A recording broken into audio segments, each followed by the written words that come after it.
જુઓ હવે અહીંયા આપણે એક સરસ મજાનું નાનું ભાગ લઈ લીધો કાગળનો. હવે જુઓ એક્ઝામ્પલ નંબર આપણે કોની વાત કરી રહ્યા હતા 1.18ની.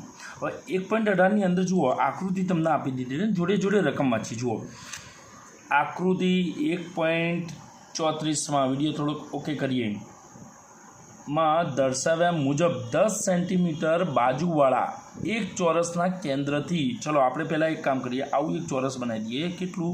તો કે 10 સેન્ટીમીટર બાજુવાળા, એટલે કે એલ બરાબર આની માટે કહીએ 10 સેન્ટીમીટર બાજુ, એટલે કે આ બાજુની લંબાઈ કહો કે આ બાજુ બધી સરખી, કારણ કે કયો રસ? ચોરસ. ના કેન્દ્રથી બરાબર ઉપર, એટલે કે એનું કેન્દ્ર એ રહ્યું, અને એનાથી કેટલું ઉપર? તો 5 સેન્ટીમીટર ઉપર, એટલે કે આ ઉપર ખસે. આર બરાબર હાઉ મેની? કે 5 સેન્ટીમીટર અંતરે પ્લસ 10 માઇક્રોકુલમ્બ, એટલે કે અહીંયા એક વીજભાર મૂકેલો 10 માઇક્રો એટલે 10⁻⁶, એટલે કે 10 × 10⁻⁶, એટલે કે 10⁻5 કુલમ્બ એક બિંદુવત વીજભાર રહેલો છે. ચલો રાખી દીધો. ચોરસમાંથી વિદ્યુત ફ્લક્સનું મૂલ્ય કેટલું હશે? એટલે કે જે ચોરસમાંથી પાસ થતું વિદ્યુત ફ્લક્સ હશે એનું મૂલ્ય, એટલે કે ફાઈ આપણે શું કરવાનો? ફાઈ રેન્જ શોધવાનો. ઓકે, તો હવે જુઓ હું એક કામ કરું, અહીંયા પાછું જુઓ સૂચને આપેલું હોય ચોરસને 10 સેન્ટીમીટરની ધારવાળા ઘનની એક બાજુ તરીકે વિચારો, એટલે કે એક બાજુ ગણી લેવાની. હવે જુઓ વિદ્યાર્થી,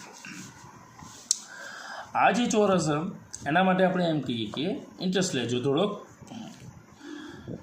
હવે જુઓ આ વીજભારનું વિદ્યુત ક્ષેત્ર એટલે અહીંયા નીકળે તો આ પ્લસ વીજભાર એટલે આમાં અસમાન થઈ જાય, અને અસમાન થઈ જાય તો આપણે ઇન્ટિગ્રેશનવાળું વાપરવાનું થાય સૂત્ર. પણ અહીં આગળ એ કોમ્પ્લિકેટેડ કેસ થાય માટે આપણે અહીંયા સીધું સૂત્ર ના વાપરીએ કે ફાઈ બરાબર E × A, કારણ એના માટે વિદ્યુત ક્ષેત્ર E અને A બંને સમતલે એકદમ સમાંતર સમતલ હોવું જોઈએ, એટલે સમતલ તો ઓકે, પણ E કહીએ તો આ વીજભારનું વિદ્યુત ક્ષેત્ર E અસમાન થઈ જશે. ઓકે, કારણ કે અહીંયા ધન વીજભાર ગણીએ તો આમાંથી બહાર નીકળતું હોય તો અસમાન થઈ જાય. એટલે થિયરી જોઈએ જો પાયો થિયરીમાં, તો આ પરિસ્થિતિમાં આપણે ફાઈ બરાબર લેવા જઈએ તો ઇન્ટિગ્રેશન EdN એ બધું થાય અને જટિલ પ્રક્રિયા થાય. એના કરતાં સીધી વસ્તુ, અને આમે સૂચન કરેલું હોય ચોરસને 10 સેન્ટીમીટરની ધારવાળા ઘનની એક બાજુ તરીકે લઈ લેવાની.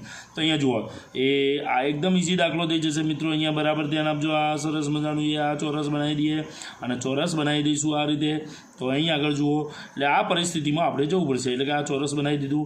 હવે આ ચોરસ છે આખું કીધું તો સમગ્ર ચોરસ ટૂંકમાં ચોરસના ઘન બનાવી દીધું, અને આ સમગ્ર જે ઘન બન્યું એ ઘન માટે કહીએ, એટલે કે સમગ્ર આજે સમઘન રચાયું, સમગ્ર સમઘન અથવા તો ઘન માટે ફાઈ કહીએ તો આ શોધવાનું ફાઈ ને આ ફાઈ, ચલો એડ આને ફાઈ ડેશ કહી દઈએ તો એ કેટલું થાય? તો કે એ Q/ε0, કારણ કે ગાઉસનો નિયમ પ્રમેય લો તો બંધ ગાઉસિયન પૃષ્ઠની અંદર આ વીજભાર આવી ગયો, અને માટે આ બંધ પૃષ્ઠ થઈ ગયું, માટે આ સૂત્ર તમે એપ્લાય કરી શકો.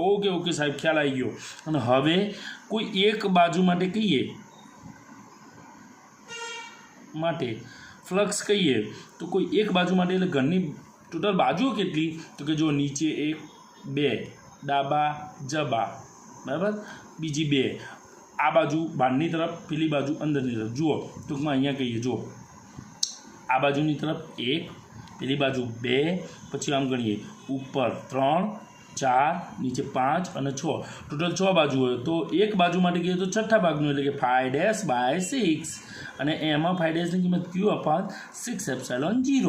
હવે જો Qની કિંમત અર્પણમ, ε0 ખબરમ, અને અંતે તમે કહેશો તો આનો જવાબ તમને પ્રાપ્ત થઈ જશે, જે લગભગ લમસમ એપ્રોક્સિમેટ અંદાજિત તમારે સ્વપ્રયત્ને શોધી લેવાનો. શું કહેવાનું? સ્વપ્રયત્ને શોધી લેવાનું, જે લગભગ મારા ખ્યાલથી 1.88 × 10⁵ ન્યૂટન મીટર સ્ક્વેર પ્રતિ કુલમ. હવે તમે એમ ના વિચાર સાહેબ તમે ડાયરેક્ટ જવાબ આવો, ના, ચોપડીની પુસ્તકની પાછળ જવાબ લખેલા ને એ જસ્ટ હું જોઈને જ બોલું ચોપડીની પાછળના જવાબો, કારણ કે અહીંયા સ્વપ્રયત્ન કરવાનો, એટલે તમારા આ જવાબ સીધો ચોપડીની પાછળ. હા, પુસ્તક મળી ગયો તો હું આ ના લખું, પણ બધા જ વિદ્યાર્થીઓ જોડે પુસ્તક હશે એવું જરૂર નહીં. વેકેશનનો ટાઈમ છે, કેટલાક આપણી સ્કૂલમાં બધાને પુસ્તકનું વિતરણ કરી દીધું, અને હજી પણ જો કોઈને પુસ્તક બાકી રહી ગયું હોય, લગભગ 80% થી 90% વિદ્યાર્થીઓ તો પુસ્તક મેળવી ચૂક્યા, હજી પણ કોઈને પુસ્તક લેવાની બાકી હોય તો મને કોલ કરો 98 7 98 43 મારી સ્કૂલની અંદર અભ્યાસ કરતા વિદ્યાર્થીઓને જ ખાલી આ પુસ્તક વિતરણ માટે નંબર આપું છું. પછી એમના કરતાં બીજી સ્કૂલમાંથી હોયથી પુસ્તકો લઈ જતા, બરાબર. ત્યાં તમારી સ્કૂલમાંથી પુસ્તક સરકાર ફ્રી ઓફ આપવાની જ છે, પણ આ તો આપણી સ્કૂલે સગવડ કરેલી કે વેકેશન દરમિયાન વિદ્યાર્થીઓને પુસ્તક પ્રોવાઈડ કરી દો 12માનું, જેથી કરીને એમનો અભ્યાસ બગડે નહીં. પણ મિત્રો તમારી જોડે પુસ્તક ના હોય તો આ જવાબ તમને મળે નહીં. તમને ક્યાંથી ખબર પડે કેલ્ક્યુલેશન કર્યા પછી આ જવાબ સાચો છે? માટે હું અહીંયા લખું છું. આ પુસ્તકના પાછળના પેજ ઉપરથી જ આન્સરમાંથી લઈને મૂકેલો છે. તમે પ્રયત્ન કરીને આ જવાબ મેળવજો, મળી જ જશે. ના મળે તો આ નંબર ઉપર કોન્ટેક્ટ કરજો. સાહેબ જવાબ જુદા આવ્યું તો હું તમને સમજાવીશ, કદાચ કોઈ પ્રિન્ટિંગ મિસ્ટેક હોય, બાકી સૂત્ર અનુસાર તો જવાબ જે આવે એ સાચું જ હોય. ઓકે, ત્યાર પછી જુઓ એક્ઝામ્પલ નંબર, આગે બઢો હમ તુમારો હેણવા.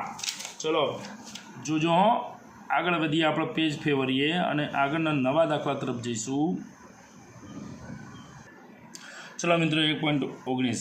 અને મિત્રો ખાસ આ બાજુના પેજ ઉપર શું ડિસ્ટન્સ બદલાતું રહે એટલે થોડોક પ્રમાણમાં વિડીયો સહેજ રિઝલ્ટ બગાડશે, તો આપણે સ્વીકાર. આમે છેલ્લો હું તમને એવું છે તો આ પેજ આખું ઉપર રાખી અને વ્યવસ્થિત દર્શાવીશ. ચલો હવે આપણે એક્ઝામ્પલ નંબર કયા તરફ જઈએ? 1.19. ધ્યાન આપજો ખાસ મિત્રો. 9 સેન્ટીમીટરની ધારવાળા એક ઘનાકાર ગાઉસિયન પૃષ્ઠ આપેલું હોય, બરાબર. અને એ ગાઉસિયન પૃષ્ઠની સપાટીના કેન્દ્ર પર 2 સેન્ટીમીટર